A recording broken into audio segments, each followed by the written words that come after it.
ನಮಸ್ಕಾರ. ಇವತ್ತಿನ ಪ್ರಶ್ನೆ, ಮೇಡಮ್, ಕೈಮದ್ದು ಬಿದ್ದಾಗ ಮನುಷ್ಯನ ಅಂಗಾಂಗಗಳು ಕೊಳೆಯುತ್ತಲ್ಲ, ಅದು ಹೇಗೆ ಸಾಧ್ಯ ತಿಳಿಸ್ಕೊಡಿ ಅಂತೇಳಿ ಕೇಳ್ಕೊಂಡಿದ್ದಾರೆ. ನೋಡಿ, ಕೈಮದ್ದು ಬಿದ್ದಂತಹ ಮನುಷ್ಯನಲ್ಲಿ ಫಸ್ಟು ನರನಾಡಿಗಳೆಲ್ಲ ಇಟ್ಕೊಳ್ಳುತ್ತೆ, ಸಿಕ್ಕಾಬಟ್ಟೆ ನಿಶಕ್ತಿ ಆಗ್ತಾ ಬರುತ್ತೆ. ಇದ್ರ ಜೊತೆಯಲ್ಲಿ ಉಷ್ಣತೆ ಜಾಸ್ತಿ ಆಗ್ತಾ ಹೋಗುತ್ತೆ. ಈ ಉಷ್ಣತೆಗೆ ಸಂಬಂಧಪಟ್ಟಿರ್ತಕ್ಕಂತಹ ಕೆಲವೊಂದೊಂದು ಪ್ರಾಬ್ಲಮ್ಸ್ಗಳೆಲ್ಲ ದೈಹಿಕವಾಗಿ ಬರೋದಕ್ಕೆ ಶುರು ಆಗ್ತಾ ಹೋಗುತ್ತೆ. ಬಾಡಿ ಡ್ರೈ ಆಗೋ ಅಂಥದ್ದು, ತಲೆ ಕೂದಲು ಉದುರೋ ಅಂಥದ್ದು, ಬಾಯಾರಿಕೆ ಆಗೋವಂಥದ್ದು, ಈ ಥರ ಎಲ್ಲ ಆಗುತ್ತೆ. ಮತ್ತು ರಕ್ತ ಸಂಚಾರನೂ ಕೂಡ ಕರೆಕ್ಟಾಗಿ ಆಗೋದಿಲ್ಲ, ರಕ್ತನೂ ಕೂಡ ಕೆಡ್ತಾ ಬರುತ್ತೆ. ಇದ್ರ ಜೊತೆಯಲ್ಲಿ ನರನಾಡಿಗಳೆಲ್ಲ ಇಟ್ಕೊಳ್ಳುತ್ತೆ, ನರಗಳಲ್ಲಿ ನಿಶಕ್ತಿ ಕಾಣಿಸೋದಕ್ಕೆ ಶುರು ಆಗುತ್ತೆ. ಹಾಗೆ ಮಜಲ್ಸಲ್ಲೂ ಕೂಡ ಅಷ್ಟೇ, ನಮ್ಮ ಮೂಳೆ, ಮಾಂಸ, ನರನಾಡಿಗಳು, ರಕ್ತ ಕಣಕಣಗಳನ್ನೂ ಕೂಡ ಎಲ್ಲ ಕುಂಠಿತ ಆಗ್ತಾ ಬರುತ್ತೆ. ಏನು ನಮ್ಮ ಆರೋಗ್ಯ ಸ್ಥಿತಿಗತಿಗಳೆಲ್ಲ ತುಂಬ ಚೆನ್ನಾಗಿರುತ್ತೋ ಅದು ಅನಾರೋಗ್ಯ ಸ್ಥಿತಿಗೆ ಹೋಗ್ತಾ ಹೋಗ್ತಾ ಕಂಪ್ಲೀಟಾಗಿ ಕುಂಠಿತಗೊಳ್ಳುತ್ತೆ. ಮತ್ತು ಇದ್ರ ಜೊತೆಯಲ್ಲಿ ನಾವು ತಿಂದಂಥ ಆಹಾರ ಪದಾರ್ಥಗಳೆಲ್ಲದನ್ನು ಕೂಡ ಅಷ್ಟೇ ಸರಿಯಾದ ರೀತಿಯಲ್ಲಿ ಪಚನಕ್ರಿಯೆ ಆಗೋದಿಲ್ಲ, ಇಂಡೈಜೆಷನ್ ಆಗ್ತಾ ಇರುತ್ತೆ. ಈ ಒಂದು ಅಜೀರ್ಣ ಸಮಸ್ಯೆ ಯಾವಾಗ ಶುರು ಆಗ್ತಾ ಹೋಗುತ್ತೋ ಅಲ್ಲಿಂದ ಸಮಸ್ಯೆ ಶುರು ಆಗ್ತಾ ಹೋಗುತ್ತೆ. ಈಗ ನಾವು ತಿಂದಂಥ ಆಹಾರ ಏನು ಕೂಡ ನಮ್ಮ ಮೈಗೆ ಹತ್ತುತ್ತಾ ಇರೋದಿಲ್ಲ.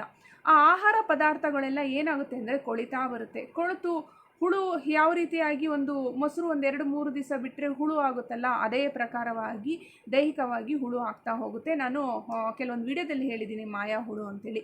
ಆ ಒಂದು ಮಾಯಾ ಹುಳುವಿನ ಪ್ರಕಾರವಾಗಿ ಅದು ತಿಂತಾ ಬರುತ್ತೆ. ಈಗ ನಾವು ತಿಂದಂಥ ಆಹಾರ ನಮ್ಮ ಮೈಗೆ ಹತ್ತೋದಿಲ್ವಲ್ಲ, ಮತ್ತೆ ಎಲ್ಲೋಗುತ್ತೆ, ಮತ್ತು ಪಚನಕ್ರಿಯೆಯೂ ಕೂಡ ಕರೆಕ್ಟಾಗಿ ಆಗ್ತಾ ಇರೋದಿಲ್ಲ ಅಲ್ವಾ. ಸೊ ಅದೆಲ್ಲ ಇದೇ ಕಾರಣಕ್ಕೋಸ್ಕರನೇ ಆಗ್ತಾ ಇರುತ್ತೆ. ಇದು ನಮ್ಮ ಕಣ್ಣಿಗೆ ಕಾಣಿಸ್ದೇ ಇರ್ತಕ್ಕಂಥದ್ದು. ಅದು ಏನಾಗ್ತಾ ಹೋಗುತ್ತೆ, ನಮ್ಮ ಯಾವುದೋ ಒಂದು ಅಂಗಾಂಗ ದಲ್ಲಿ ಪ್ರಾಬ್ಲಮ್ ಕೊಡ್ತಾ ಹೋಗುತ್ತೆ. ಅದು ಕೊನೆಗೆ ಏನಾಗುತ್ತೆ ಅಂದರೆ ನಾವು ಟ್ರೀಟ್ಮೆಂಟ್ ಕೊಟ್ಟರೂ ಕೂಡ ಅಲ್ಲಿ ಕೊನೆಯಲ್ಲಿ ಅದು ಕ್ಲಿಯರೇ ಆಗೋದಿಲ್ಲ, ಅಷ್ಟು ಫುಲ್ಲು ಕೊಳ್ತೋಗುತ್ತೆ. ಈಗ ನಾರ್ಮಲಾಗಿ ನಾವು ನೋಡೋದಾದರೆ ಯಾವುದಾದ್ರೂ ಒಂದು ಅಂಗಾಂಗ ಕೊಳ್ತೋದಾಗ, ಈಗ ಶುಗರ್ ಪೇಷಂಟ್ಗಳ್ದು ನಾವು ನೋಡಿರ್ಬೋದು, ಆ ಒಂದು ಅಂಗಾಂಗನೇ ಕಟ್ ಮಾಡಿಬಿಡ್ತಾರೆ, ಅಲ್ಲೇನೋ ಕೊಳಿತಾ ಇದೆ, ಹುಳು ಆಗ್ತಾ ಇದೆ, ಅದೇನೋ ಟ್ರೀಟ್ಮೆಂಟ್ ಕೊಡೋದಕ್ಕೆ ಆಗೋದಿಲ್ಲ ಅಂತೇಳ್ಬಿಟ್ಟು.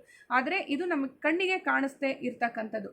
ನಾವು ಡಾಕ್ಟರ್ ಹತ್ರ ಹೋಗಿ ಟ್ರೀಟ್ಮೆಂಟ್ ತಗೊಂಡ್ರೂ ಕೂಡ ಹುಷಾರಾಗೋದಿಲ್ಲ, ಸ್ಕ್ಯಾನಿಂಗ್ ಮಾಡಿಸಿದ್ರೂ ಕೂಡ ಗೊತ್ತಾಗೋದಿಲ್ಲ, ಇದು ಏನು ಸಮಸ್ಯೆ, ಎಲ್ಲಿಂದ ಬಂದಿದೆ ಅಂತಲೂ ಕೂಡ ಗೊತ್ತಾಗೋದಿಲ್ಲ. ಆ ಥರ ಒಂದು ಸಮಸ್ಯೆ ಇಲ್ಲಿ ಇರುತ್ತೆ. ಆದರೆ ನೋವಿರೋ ಜಾಗ ಮಾತ್ರ ಆ ನೋವು ಹಾಗೇ ಇರುತ್ತೆ, ಏನು ಟ್ರೀಟ್ಮೆಂಟ್ ತಗೊಂಡ್ರೂ ಕೂಡ ಹೋಗ್ತಾ ಇರೋದಿಲ್ಲ.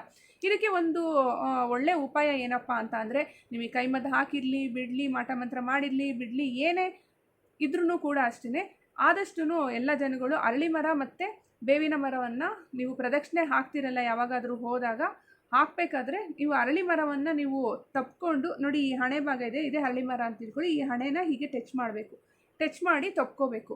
ಅದರಿಂದ ಒಂದು ಒಳ್ಳೆ ಎನರ್ಜಿ ಪಾಸ್ ಆಗುತ್ತೆ. ಈ ಕೈಮದ್ದಿಗೆ ರಿಲೇಟೆಡ್ ಆಗಿರ್ತಕ್ಕಂಥದ್ದು ಕೆಲವೊಂದೊಂದು ಏನಿದೆಯೋ ಅದು ಸಮಸ್ಯೆ, ಅದು ಬಗೆಹರಿಯುತ್ತೆ. ಈ ಥರ ಕೊಳೆಯೋದಕ್ಕೆ ಬಿಡೋದಿಲ್ಲ. ಬೇವಿನ ಮರನೂ ಕೂಡ ಅಷ್ಟೇ ತುಂಬ ಶ್ರೇಷ್ಠ ಮತ್ತು ತುಂಬ ಶಕ್ತಿ ಜಾಸ್ತಿ ಇದೆ. ಇದು ನನ್ನ ಸ್ವಂತ ಅನುಭವನೂ ಕೂಡ, ಮತ್ತು ತುಂಬ ಜನಕ್ಕೂ ಹೇಳಿದ್ದೀನಿ, ಒಳ್ಳೆ ಅನುಭವನೂ ಕೂಡ ಆಗಿದೆ, ಒಳ್ಳೆ ರಿಸಲ್ಟು ಕೂಡ ಬಂದಿದೆ. ನಿಮಗೆ ಪ್ರಾಬ್ಲಮ್ ಇರಲಿ ಬಿಡಲಿ, ಆದಷ್ಟು ಇದನ್ನು ಮಾಡ್ಕೊಂಡ್ರೆ ತುಂಬ ಒಳ್ಳೆಯದು.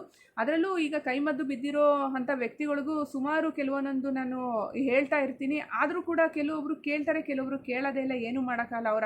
ಅವರ ಆರೋಗ್ಯ ಸರಿ ಮಾಡ್ಕೋಬೇಕು ಅಂದರೆ ಅವ್ರು ಮಾಡಲೇಬೇಕಾಗುತ್ತೆ. ಕೆಲವರಿಗೆ ಫಾಲೋ ಮಾಡೋಕ್ಕಾಗುತ್ತೆ, ಕೆಲವರಿಗೆ ಫಾಲೋ ಮಾಡೋಕ್ಕಾಗಲ್ಲ, ಅರ್ಧದಲ್ಲೇ ಬಿಟ್ಬಿಡ್ತಾರೆ. ಆದಷ್ಟು ಈ ಟ್ರೀಟ್ಮೆಂಟು ಇವಾಗ ತೊಗೊಂಡಿದ್ದು ಮುಗ್ದಿದ್ದು ಆದಮೇಲೂ ಕೂಡ ಕೆಲವೊಂದು ಹೇಳಿರ್ತೀನಿ, ಇದನ್ನು ಮುಂದುವರ್ಸ್ಕೊಂಡು ಹೋಗಿ ಅಂತೇಳಿ. ಆ ಥರ ಮುಂದುವರ್ಸ್ಕೊಂಡು ಹೋಗ್ತಾ ಇದ್ದರೆ ತುಂಬ ಬೆಟರ್ ಆಗುತ್ತೆ. ಎಲ್ಲೋ ಏನೋ ಒಂದು ಸಮಸ್ಯೆ ಬಂದು ಕೂತ್ಕೊಂಡಿರುತ್ತಲ್ಲ, ಆ ಸಮಸ್ಯೆನೇ ಅವರಿಗೆ ದೊಡ್ಡ ಸಮಸ್ಯೆ ಅನ್ನೋಂಗೆ ಕಾಡ್ತಾ ಇರುತ್ತೆ. ಸಮಸ್ಯೆಗೆಲ್ಲ ಒಂದು ಪರಿಹಾರ ಅನ್ನೋದು ಇದ್ದೇ ಇರುತ್ತೆ. ಆದಷ್ಟು ನಾವು ಟ್ರೈ ಮಾಡಬೇಕು. ದೇವರ ಅನುಗ್ರಹ, ನಾವೆಲ್ಲ ಪಾತ್ರಧಾರಿಗಳು, ಸೂತ್ರಧಾರಿಗಳು ಅಲ್ಲಿರ್ತಾರೆ.